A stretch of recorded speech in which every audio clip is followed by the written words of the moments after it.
There is something I feel many young kindred tend to neglect: our very impact on this world. It's important for us to maintain the Masquerade, for the showing of a slightest sliver of our power could give us away. We must be careful what we do, and even who we control and manipulate, for all it takes for our world to crumble is one intelligent person remembering one detail out of place, or holding a phone out of sight for a situation to occur. But this does not just happen on a societal level, but a physical one as well. Why, if a kindred loses vitae in a fight and leaves the scene, a wild animal may stumble across it and lap it up, ghouling themselves in the process and causing mayhem as the effects begin to wear off and it seeks more. Our power is so grand that the faintest of dried blood can cause this under certain circumstances. See, tonight I wish to go over an indirect creation of ours, something that at first we made by accident, simply with our presence in the world, but over time we learned of their power and how we can use and manipulate it to our advantage. But they're also roaming free, and if we wanted to wipe them out, I don't think we could. I wish to speak of the Revenants, or natural ghouls, those who always have both human blood and kindred vitae naturally within them. They are the results of two ghouls having children, and although the process is rare, I'd say on average 1 in 100 times, their creation is pretty much inevitable. I mean, think about it. You get two of the top-line people in the world, specialists in their field who are highly trained, and on average, more intelligent and attractive than the average person. You put them in life-threatening missions together, and some of them are bound to get up to something, now aren't they? And with enough of us kindred making ghouls like this, the creation of Revenants was going to be inevitable. And while it took some time for us kindred to notice the creation of such creatures, one of our clans in particular took great interest, and to no one's surprise, it was the Tzimisce. I believe it was during the Dark Ages where they began their breeding experiments to create as many Revenant families as possible, with many of their grandest and most powerful members wanting their own families to serve them. And while not all of these families were made by the Tzimisce, almost half of them were, and the strongest in the modern Knights were. But you see, there was another discovery about the Revenant, something that turned almost everyone away from wanting to create more of them. And that's the simple fact that they're just less powerful than ghouls, and far less loyal. See, they don't need to be bound to keep their powers, not at all. Everything they get will be natural to them, in the same way that some disciplines are natural to each clan. Because of this, their loyalty is fading, and since they have natural vitae, blood bonding them works the same way it does other kindred, not that of mortals. As in, you bound their mind within a cage, instead of reshaping it to your will. The blood bond to them is also a lot less addictive. In fact, I would say out of every single being on this planet, living or not, they are the most resistant to the addiction of the blood bond, since again, they generate it themselves. Imagine tempting someone with cocaine if actual cocaine is already generated in their system. That works for a lot of mortals to understand, I don't know if you got that.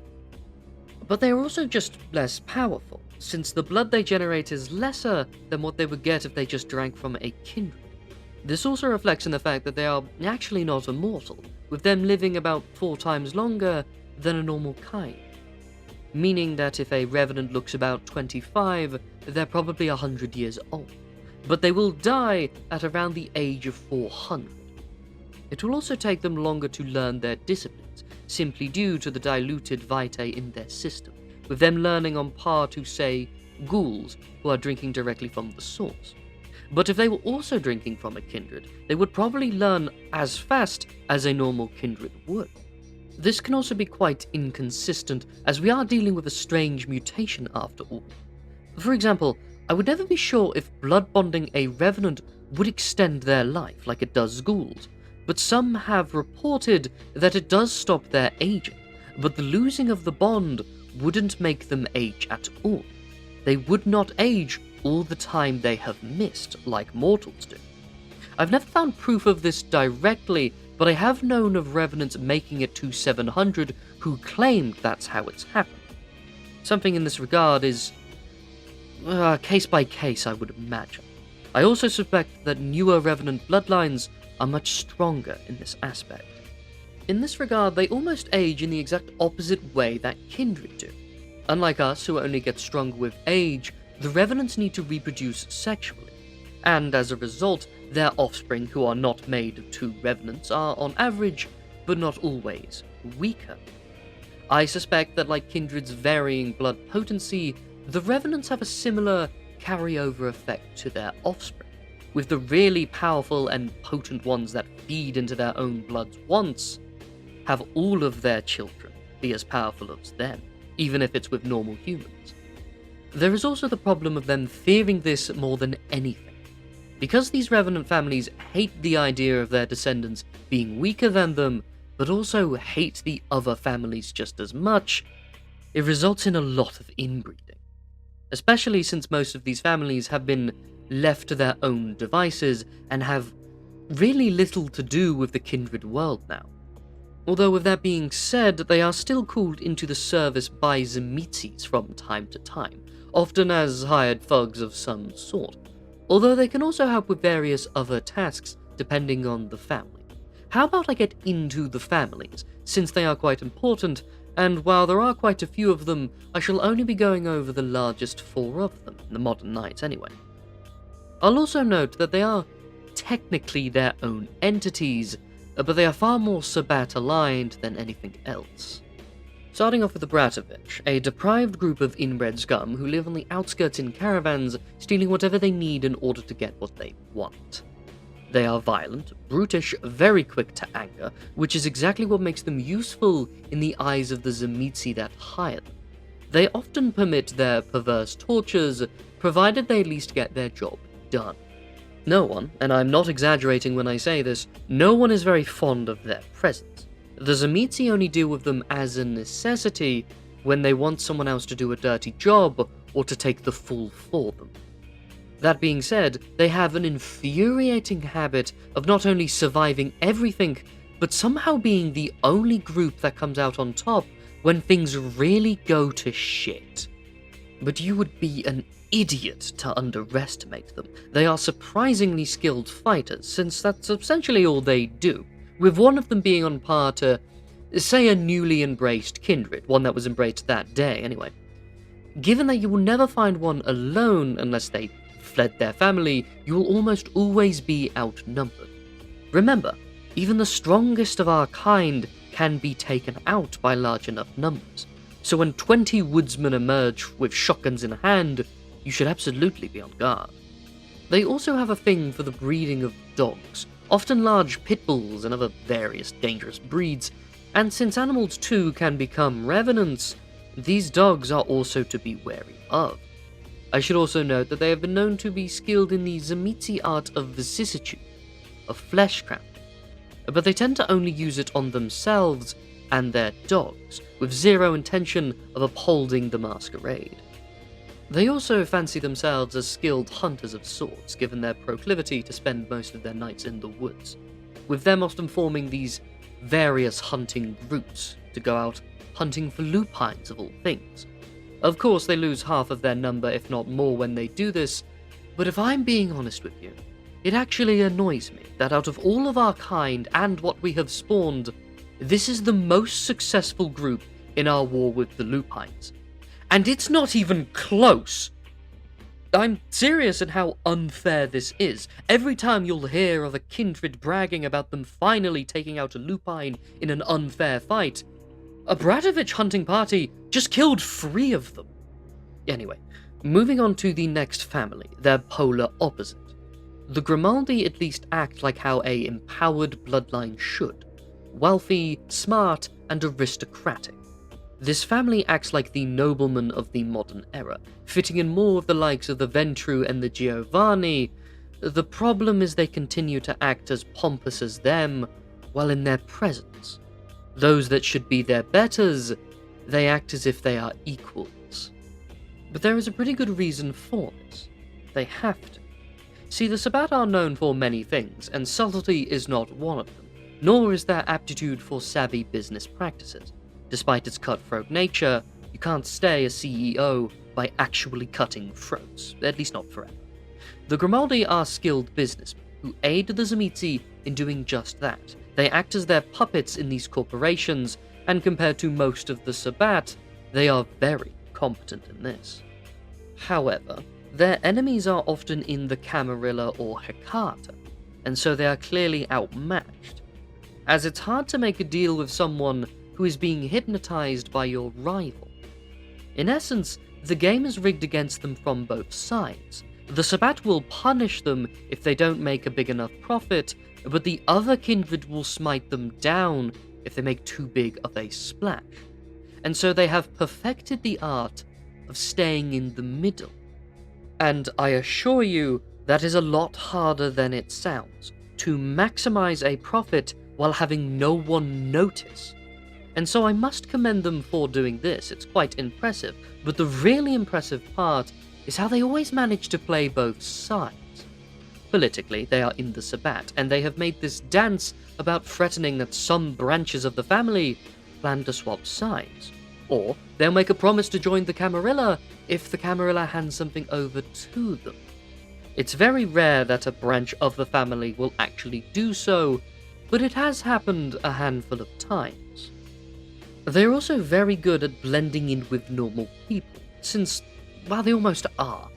This makes them fantastic spies. Honestly, the hardest part of a Grimaldi's life is their youth, since everyone not in the family is going to notice that their child is aging considerably slower than everyone else's.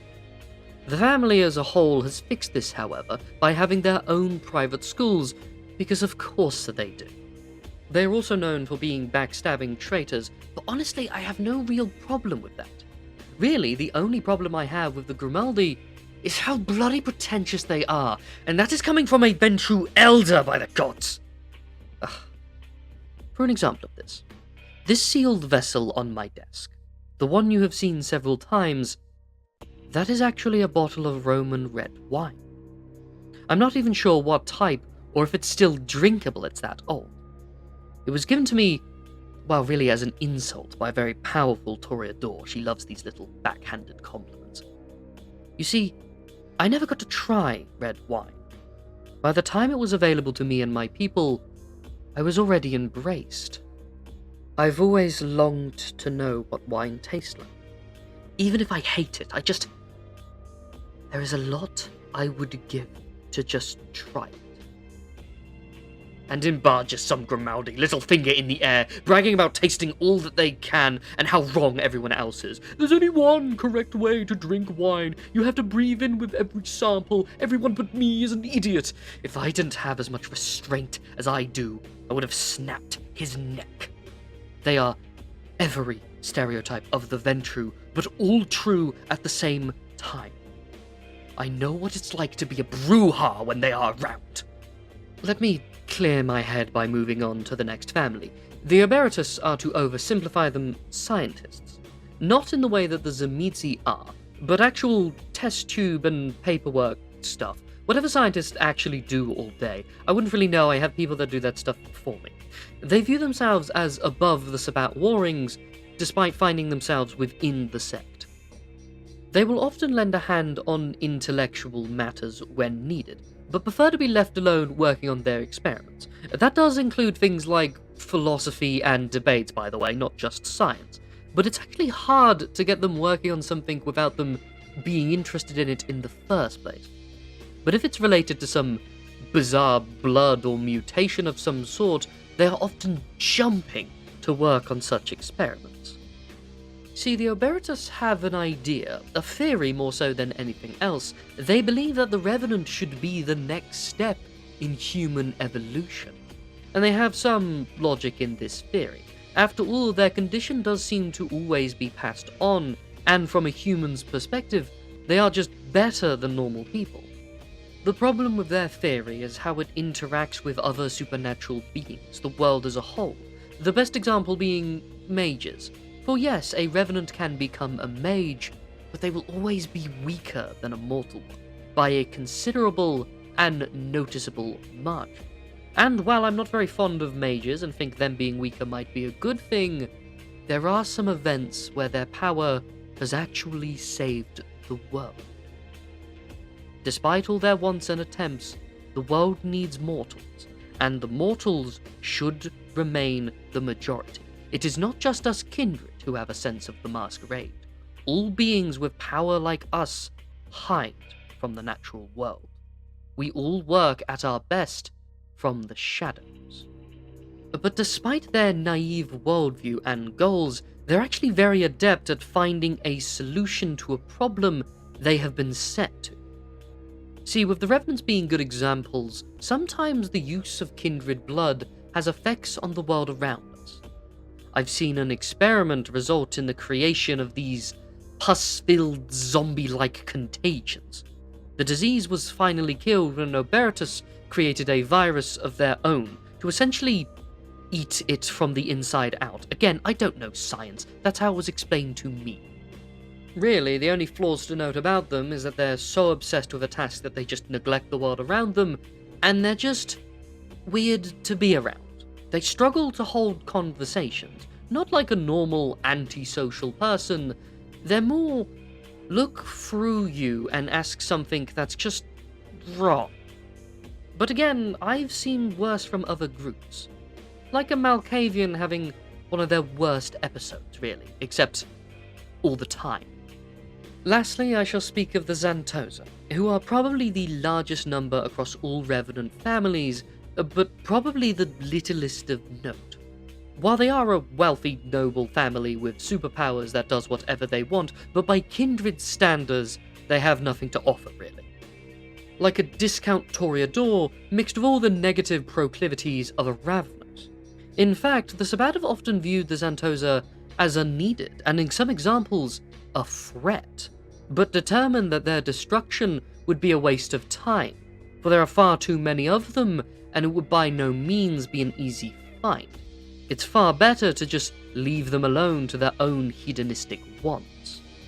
That being said, they do have their uses, as all beings do once you sift through them enough through their minds and body.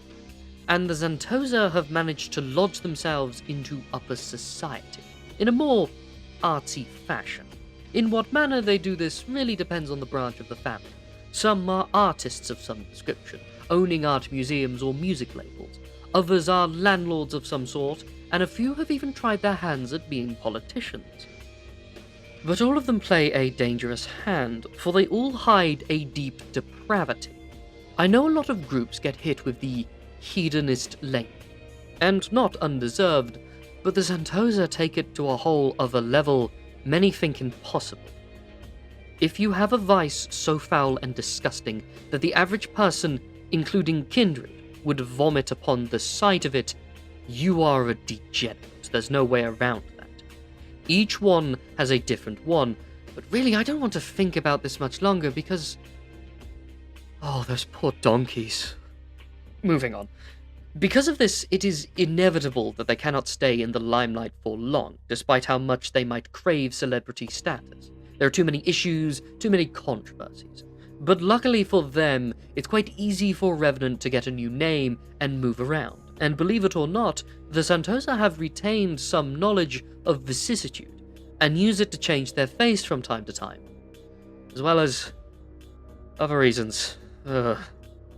Despite their modern condition in times of yore, the Zantosa were actually quite powerful and influential, and dare I say, even respected, with many having viewed them as rivals to the Grimaldi. This former glory has probably resulted in the Tzimisce that believe in a form of loyalty to keeping them around. And while the Zantosa still think themselves rivals to the Grimaldi don't really think about them at all. That's enough on these families, but I should add that there are many, many more of them, and every now and again a new fresh Revenant will spring up, so nothing is guaranteed when working with Revenant kind. Perhaps one day I shall go in an in-depth discussion on the families in greater detail, but I would only really do so if there is great need, since despite their numbers, they are far from relevant. But you would be a fool to dismiss them entirely. Despite them being weaker than ghouls on average, their innate powers almost make them more unpredictable. After all, since the Dark Ages, we've never really had full control over a Revenant family again. Who knows how many secret branches they have doing errands or breeding or whatever mortals get up to. And new ones can emerge every now and again, so you've always got to keep your eye out for them. But I will say, those who really go out of their way to prove themselves often get embraced anyway, since their knowledge in disciplines often carries over, and their blood tends to be a little more potent. Well, not in a scale-changing manner, but noticeable for a newly embraced kindred anyway. The Revenants are a strange little oddity. Powerful in a mundane setting, but weak when the real beasts come out to play. Yet, they always manage to stick around, and in truth, I don't think we could get rid of them even if we put all our resources to it. There is something to their nature that allows them to just find a way to keep going. And in these modern nights when elders are falling more and more, and power keeps changing hands, I wouldn't be surprised if the Revenants find a way to take the stage. But there is an inherent wrongness to the Revenant.